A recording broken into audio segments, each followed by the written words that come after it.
véhicules yu paan yu garé ci autoroute bi ak parfois des animaux qui passent. Merci beaucoup.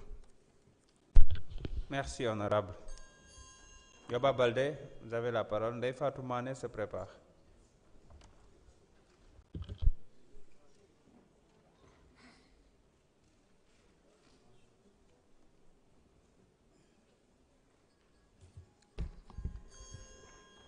Excellences, Monsieur le Président de l'Assemblée nationale, Messieurs les ministres, chers collègues, Monsieur le ministre, Mbari Mousso e Kumakan Banne, Abdou Diouf ye mol nene, Abdoulaye Wade e mol nene, Macky Sall e mol nene, ala ke ala ninkila e Diomaye kana mol nene. Monsieur le ministre, la question d'infrastructure à Kolda, elle est préoccupante. À Kolda, Fulbe Mbio, Mamaji amen di kabanama fi labi ha mai. Babaji amen di kabanama labi ha mai. Minen jonta, men kabante labi ha men maya. Monsieur le ministre, men ñaaga ki ɓiɓɓe amen ɓe kala kaɓano e fi laabi laawol sali keñe Kolda laawol bantankuntuyel bantankuntu mawnde laawol daabo sali keñe laawol caara kumbakara laawol jawɓe yahani anambe laawol Kolda Pata laawol Kolda Fafakuru. Monsieur le ministre, Kolda e sowli walleede ɗi laabi. Kolda e sowli mbaɗano minen ɗi laabi. Si développement haalama haala han ko laabi miijoroɗa. Il n'y a pas de route sans développement. Monsieur le ministre, mi arta e fi ponji he. Si Allah y toɓi han, ta Allah y toɓi, ndiyam ta Allah y toɓi s'il pleut. Si a yottanima pont han, c'est des ponts traditionnels, ka maɓa hoore ma nde pettagulali. Koyngal mangal nattinam e nder ɗam ndiyam, monsieur le ministre, ko yeygol wonki mum. Pont Dembaya, mbo tankanto Escale, pont Sare Alseni, et pont Kolda Biñarabi, Sare Madiou, Sare Mbemba Touré, Sare Boydo Kande ha Sare Koutayen, on pont, mini cohli min balle ɗin ponji. Région Kolda o piwna forini, ko Kolda ɓe mbatta satisfaire leurs besoins. Si Allah est tobian, c'est impossible. Monsieur le ministre, vous avez vu dans les réseaux sociaux, en plein hivernage, pour traverser un pont, debbo ponnoɗo wadde accoucher, que jeunesse o towim to dow. Monsieur le ministre, c'est vraiment déplorable.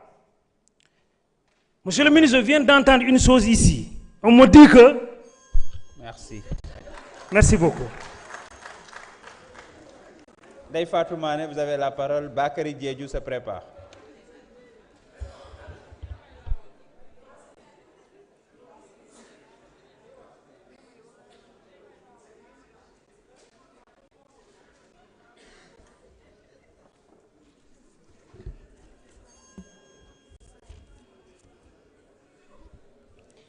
Merci beaucoup, Président. Messieurs les ministres, Madame la secrétaire d'État, chers collaborateurs des ministres, honorables députés, Mesdames et Messieurs. Monsieur le ministre, près de 80% des grands projets en matière d'infrastructure sont en arrêt dans le département de Sédhiou. La boucle du budget, ma collègue Oulimatou Bayo en a parlé tout à l'heure, le stade régional, l'ENO, le lycée de Marsassoum, même la gouvernance de Sédhiou est en location. Et pourtant, il y a un terrain qui est aménagé, mais jusqu'à présent, rien n'est encore fait. Et pourtant, ils ont prévu de construire un immeuble administratif.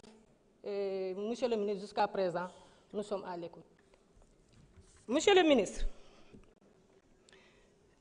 certes le rapport cite la boucle du budget uniquement dans le cadre du PSD, mais sans préciser l'état d'avancement, les besoins financiers, ni la relance opérationnelle des travaux. Monsieur le ministre, pour 716 milliards alloués à votre ministère, le sud profond, notamment Sédhiou, n'est cité dans aucun projet majeur, aucune mention de projet prioritaire. Monsieur le ministre, c'est une injustice à corriger. Monsieur le ministre, les projets en cours dans les régions voisines, Ziguinchor, Kolda et Tambacounda, ne couvrent pas les axes critiques qui désenclavent Sédhiou. Monsieur le ministre, nous réclamons un programme spécial de désenclavement du Pakao. Monsieur le ministre,